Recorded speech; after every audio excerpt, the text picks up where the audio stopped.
اعوذ باللہ من الشیطان الرجیم بسم اللہ الرحمن الرحیم صلی اللہ علیہ ولی العصر ادرکنا۔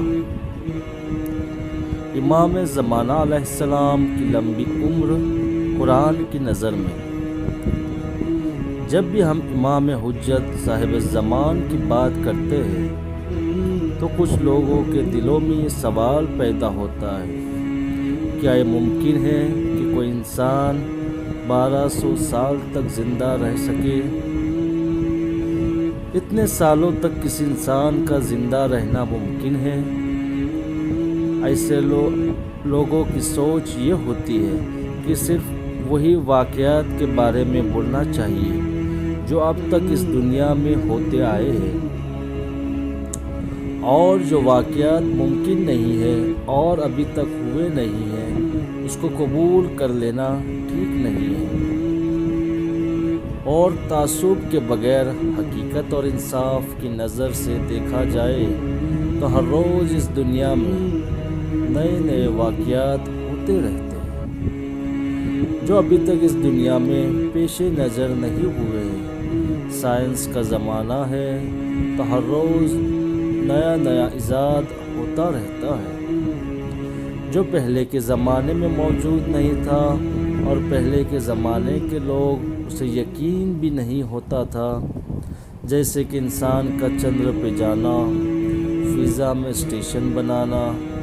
کیا ہم یہ بات مان سکتے ہیں کہ یہ سب چیزیں ابھی تک ہوئی ہی نہیں ہیں؟ کل تک یہ چیز ہوئی نہیں تھی کیونکہ ہمارے علم کم تھا، اور آج ہمارے علم میں اضافہ ہوا ہے جس کی بنا پر ہم لوگ ایسی باتوں پر یقین کرتے ہیں۔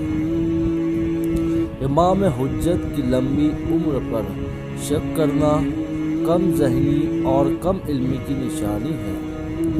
خاص طور پہ اس وقت تعجب ہوتا ہے جب قرآن میں ایمان رکھنے والا ایسی باتیں کرتا ہے۔ کیا قرآن کریم میں کسی جگہ پر انسان کی عمر طے کی ہے؟ اس سوال کے سامنے قرآن میں بہت جگہ پر خلاصہ کے ساتھ صاف کافی جگہ پر لمبی عمر کی بات کی ہے۔ سورہ صفات آیت 143 اور 144 میں ارشاد ہوتا ہے کہ اگر یونس علیہ السلام خدا کی تسبیح نہ ہوتے تو قیامت کے دن تک ہم انہیں مچھلی کے پیٹ میں رکھتے۔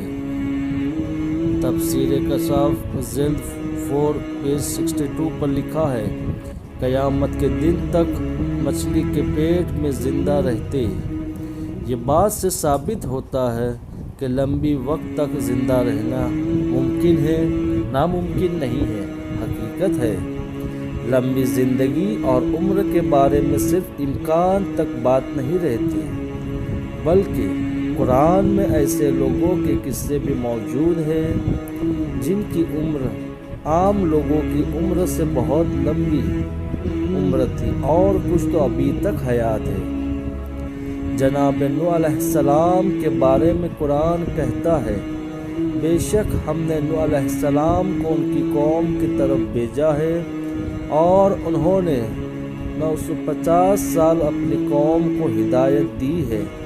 عنکبوت آیت نمبر 15۔ یہ عمر جناب نوح کی پوری حیات نہیں ہے، بلکہ یہ تو صرف تبلیغ کے سال ہے، اس میں بعثت اور طوفان کے بعد کا ذکر نہیں ہے۔ کشاف اور ابن کثیر تفسیر میں جناب نوح کی عمر 1050 سال بتایا ہے۔ ذیل 3 پیج 407، ذیل 3 پیج 445، اور جناب شیخ 2000 سال سے زیادہ عمر لکھا ہے۔